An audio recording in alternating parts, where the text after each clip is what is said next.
বিশ্বকর্মা পুজো মানেই দুর্গাপূজার আর বেশি দেরি নেই। আকাশ বাতাসে শরতের রং আর গন্ধ অনুভূত হতে শুরু করেছে। আকাশময় শুধু ঘুরি আর ঘুরি। কি মনে পড়ে গেল তো ছোটবেলার কথা? সময় অনেক বদল হলেও সমস্ত আনন্দ হয়তো ফিকে হয়ে যায়নি। তাই তো এখনো বেরিয়ে পড়ি ঠাকুর দেখার আনন্দ উপভোগ করতে। বনশ্রী অঞ্চলে অনেকগুলো পুজো হয়, এটা তো সকলে জানাই। Auto stand, taxi stand, bus stand, rickshaw stand সব মিলিয়ে 4টে পুজো আর মাইকের গানে একদম জমজমাট থাকে অঞ্চলটা। এবারে আরো সামনে এগিয়ে খুব অপ্রত্যাশিত ভাবেই পেয়ে গেলাম আরেকখানা পুজো প্যান্ডেল। আর এখানে গরম গরম প্রসাদও বিতরণ করা হচ্ছিল।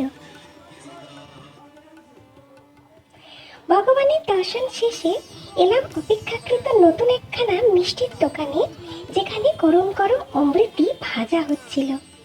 আর এক পাশে রাখা ছিল ভেজিটেবল চপ, ক্ষীরপুলি আর বিভিন্ন অন্য ধরনের স্ন্যাক্স। ভেজ চপ আর অমৃতি কিনে হাঁটা দিলাম বাড়ির দিকে। ভগবানের ভোগের তো কোনো রিভিউ হয় না। এই ভোগের খিচুড়ির স্বাদটাই এত অপূর্ব হয় তা তোমরা সবাই জানো। এরপর নিলাম ভেজ চপ। চপটা কিন্তু সত্যি খুব ভালো ছিল।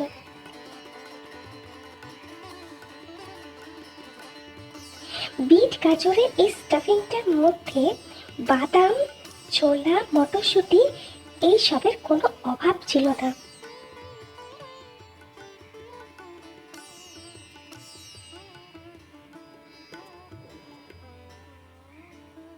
দেখে বুঝতে পারবে কতটা পুর ভেতরে দেয়া ছিল।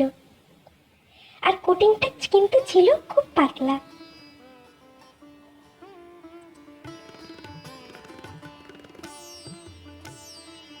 আর এই যে অমৃতিগুলো এত ফ্রেশ ছিল যে কি বলবো, ভীষণ ক্রাঞ্চি আর ক্রিস্পি।